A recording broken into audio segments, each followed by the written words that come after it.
Hi guys! Magandang gabi! Welcome back po dito sa Gandara Sari Channel for Showbiz Update. Kamusta kayo mga kakimpaw? Welcome back po dito sa Gandara SRU.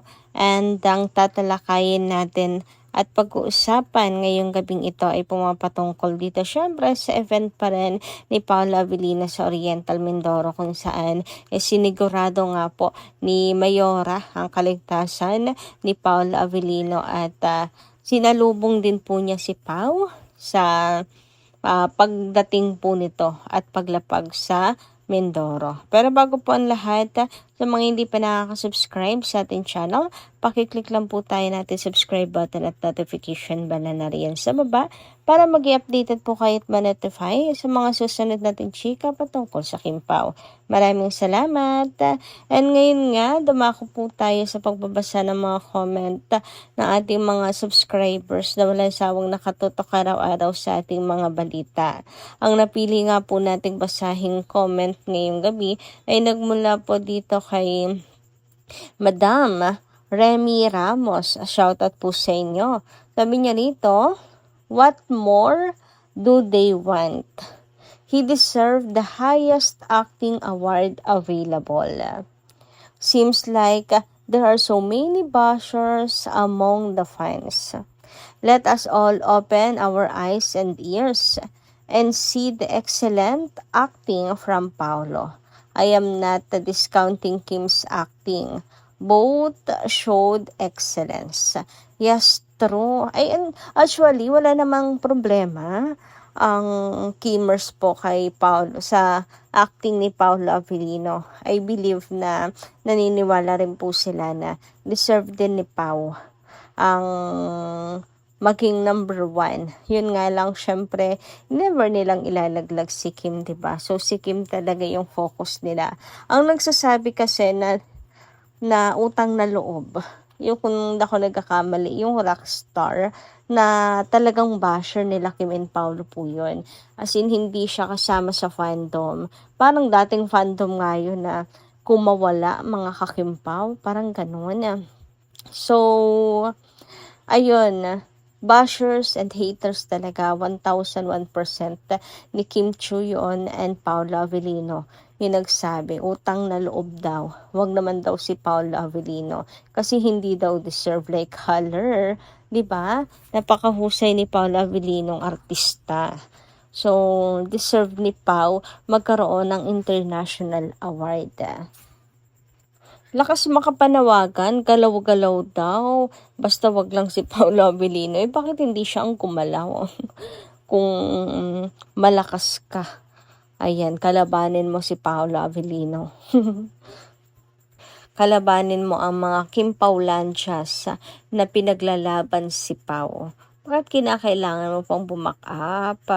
Ano ka pa humingi ng backup, nang dadamay ka pa naghahasik ka pa ng kasamaan ng ugali. Hindi ba pwedeng i-only you mo na lamang yan? Kasi ang gulo na ng mundo natin, di ba? And ang mga toxic hindi po or wala pong karapatang mabuhay dito sa mundong ibabaw. Na puro kasamaan lang po ang kinakalat sa katauhan. So, katauhan talaga, pakauwi. So, only you mo na lamang yung ugali mo. Huwag ka nang mandamay ng iba, ng mabubuting tao. Huwag mo nang sirain ang peaceful life ng mga tao.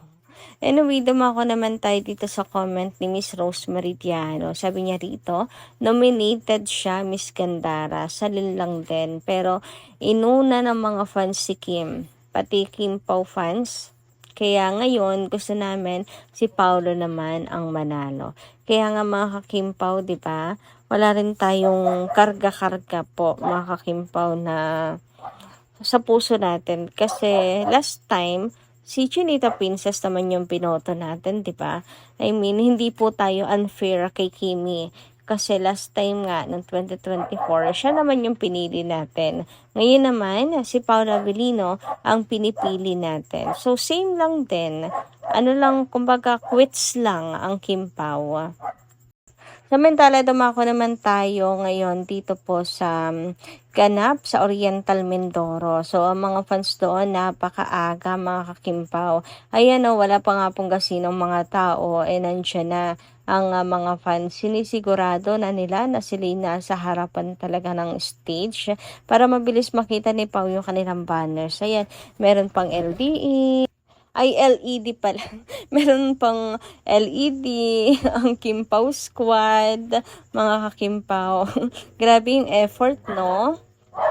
May mga props talaga sila mga kakimpaw. Tapos bumiyahe pa talaga sila mula sa malayo. Ayan. Saan pa kaya sila nang galing, no? And ayan o, nagkasama-sama na po ang lahat. Kimpaw Squad, Kimpaw The Other Side, Kimpaw Good Vibes, Paula Avellino Global. Ayan, magkakasama po sila. Shadow silang maaga, no? And even dito, ayan o, nagkatagpo-tagpo sila mga kakimpaw. Siguro ay ano lang yan, accidentally lang mga kakimpaw, may kanya-kanya silang biyahe tapos ayun, nagkita-kita dito. Nakakatuwa naman na ang mga fans talaga magkakasama tapos full support. Kahit wala po si Chinita Princess dyan, makikita mo na talagang mahal nila si Paula Avellino. Marami kasing nagsasabi na ang Kim Pao fans daw po ay makasolid Kim lang daw, unfair. Pero hindi po, kahit solo event po ni Paula Avellino, nandyan din po sila to support Pao. Andyan din syempre ang Paula Avellino Global, ayan, full support po. And syempre, hindi nila pababayaan si Papi, diba? So, eto po pala yung update ni Paula Avellino with Mayora, mayor po ng Pola, Oriental Mindoro. Ayan, nagpa-picture po siya with Pau. And malamang nga daw po sinalubong din ni Mayora si Paula Avellino pagdating po ng Oriental Mindoro. Kasi napakasama ng panahon, malamang daw po ay pinapuntahan at siniguradong ligtas po si Pau na makakarating ng Oriental Mindoro. Malamang may mga pinadala pa daw pong tao yan para hindi po ma-stranded si Pau, ganyan. And to assist Paulo. Syempre, dapat lang naman naingatan nila si Pau, no? Grabe, sama daw talaga ng panahon sa ngayon. Siguro kasi dahil may bagyo, mga kakimpaw. Nga daw po, malakas daw po ang alon, malakas ang hangin, napakalamig, and umuulan-ulan, mga kakimpaw. Pero hindi naman sobra. Talagang lang rin, nakakakaba lang din talaga mga kakimpaw. Lagi lang din po tayong mag-iingat, no? Lalo na sa mga fans na talagang sumugod po sa Mindoro para supportahan si Pau. And of course, si Paolo Avellino. Pwede na lang din niya kasama si Kimi. Kasi panigurado mga seniors mag-aalala po ng sobra sa kanilang dalawa. Lalo na't alam niyo naman kapag kaganyan masama po ang panahon, kahit signal number 1 lang, number 2 ay pinapahinto po ang pagbiyahe, mga kakimpaw, himpapawid, dagat, ayan. Baka daw na stranded pa si Paula Avellino nga Pero wag na po kayong mag-alala kasi safe naman po si Pau na nakarating na Oriental Mindoro. And gayon, kasalukuyan po nagsisimula na ang event ni Pau. And mukhang gagabihin po talaga madaling araw na matatapos si Paula Avellino dito mga kakimpaw. Anyway, sabi naman po dito, ayan, meron naman tayong nasagap na parang nanggigigil nga po itong si Miss Lera. Di ko alam po kanino, sabi niya, kay aga-aga na high blood na naman ako dahil sa tindi ng fake news nyo. Napanood ko yung video nyo at grabe, nakakasuka ang kakapalan ng mukha nyo. Mag-fact check muna naman kayo. Paanong naging bluff ang event? Punong-puno ang venue at successful. Sadyang bulag lang kayo sa katotohanan o sadyang bayad para manira. Halatang halata na may script kayong sinusunod at ginawa ninyo ng career ang maging professional bashers. Nakakatawa na pilit nyo pang ginagawa ng kwento si Ate Girl. Nagmamakaawa sa boss para mabigyan ng show. Ano kayo? Nananaginip? Hindi ugali na Ate Girl yan. Napaka-thankful niya sa trabaho at kahit anong ibigay sa kanya tinatanggap niya ng bukal sa loob, hindi gaya ng career ng ang maging sinungaling. Fact check naman kayo. Mga bakla to, nakakaawa na kayong panoorin sa kagustuhan yung sirain si Ate Girl. Ang dumi-dumi ng ugali nyo. At halatang halata na ang galawan nyo. Sayang ang effort nyo sa paggawa ng fake news. Dahil hindi effective ang paninira nyo. Get alive at mahiya naman kayo sa sarili nyo. Grabe nga, no? Siguro si Kim Jong po yung tinutukoy dito.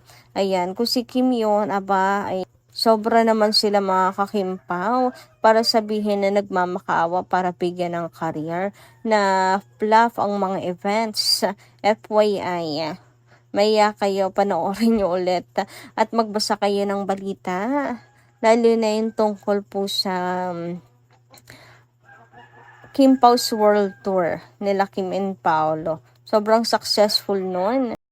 And kailanman wala pong naging fluff na event sina Kim and Paolo. Lahat ng naging event nila, mapa solo, ayan, mapa together, mapa world tour, napaka-successful kahit guesting lang po sa Showtime, kahit guesting lamang po sa ASAP, talagang wala pong naging fluff na event ang Kim Pao. Lahat po ay talagang pinupuntahan at sinusuportahan ng mga fans.